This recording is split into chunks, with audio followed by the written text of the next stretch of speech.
trailing 20-3 midway through the third quarter of Sunday's eventual 30-16 loss to the Green Bay Packers, Philadelphia Eagles coach Doug Pederson turned to Jalen Hurts to, in his words, create a spark.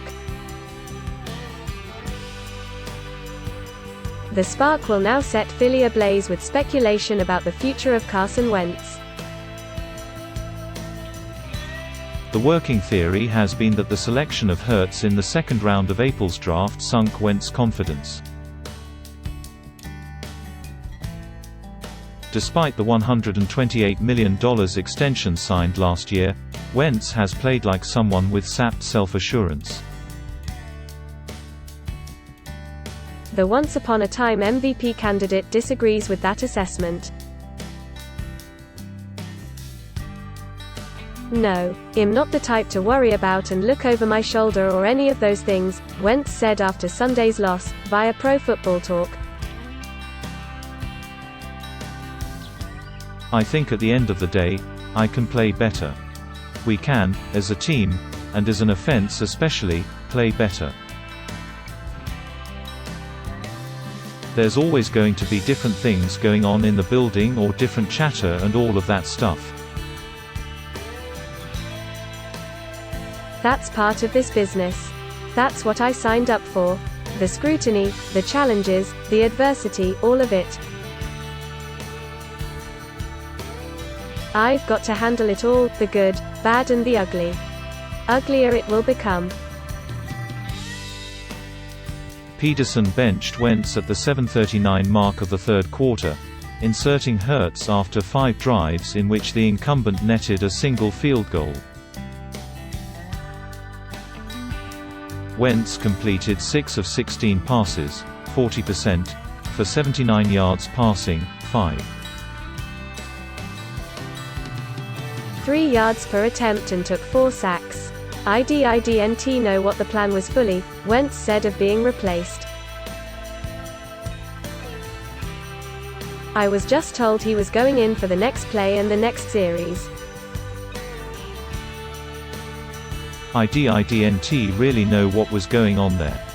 Obviously, that's frustrating, as a competitor and the personality I have. I want to be the guy out there. It is what it is. They made the call today. At the end of the day, we lost.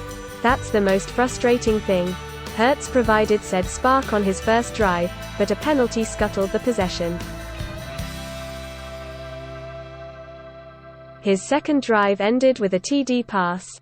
A punt return score from Jalen Hurts closed the gap to 7 points.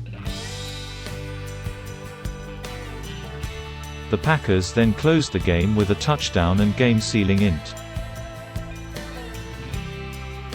Hurts certainly helped bring a dull Eagles offense to life, even if it was against a defense content to hold a lead.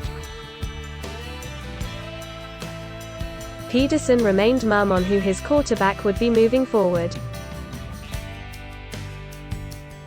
"At the end of the day, it's outside of my control," Wentz said. "That's not for me to decide. I know what I'm capable of. I know I can play better.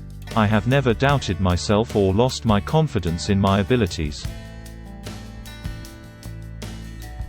But a lot of these things are out of my control."